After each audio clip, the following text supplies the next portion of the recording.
Australia, Canadian Prime Minister Mark Carney arrived to do business.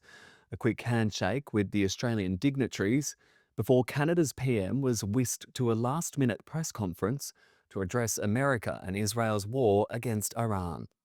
It appears that these actions are inconsistent with international law. Addressing Australia's Lowy Institute in Sydney, Mark Carney tried to get down to business, but the turmoil in the Middle East took centre stage, giving the Canadian PM an opportunity to make his case as to why countries like his and what he calls other middle power nations like Australia must strengthen ties.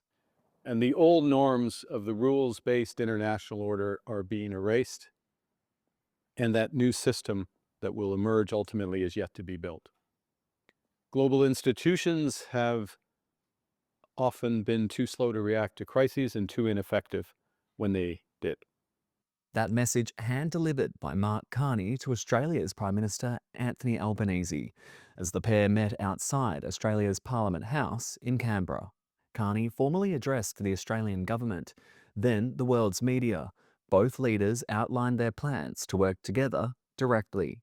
We have agreed to increase collaboration on critical minerals through a range of measures, pursuing common positions on key critical minerals issues, increasing alignment between Australia's critical minerals strategic reserve and Canada's defence stockpiling regime.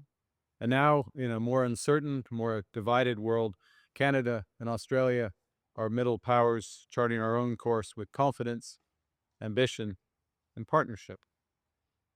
We're doing that together because we've grown up together. Historically, Canada and Australia have always enjoyed a good bilateral relationship, but both are heavily reliant on the United States. And that's been a problem ever since Donald Trump was returned to the White House.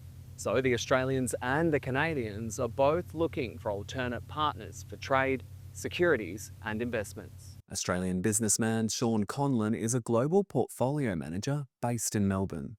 There are no tariffs. 99% of goods that trade within that trading bloc are tariff-free. And he struggles to see any downside to this new relationship. And also there is liberalisation of access to each other's markets, which is very, very good. And it's very beneficial in particular for Australia and Canada. Our economies are highly correlated in that we're resource and commodity based. Two middle power nations that, despite being more than 15,000 kilometres away from each other, are sticking together in a show of defiance amid global turmoil.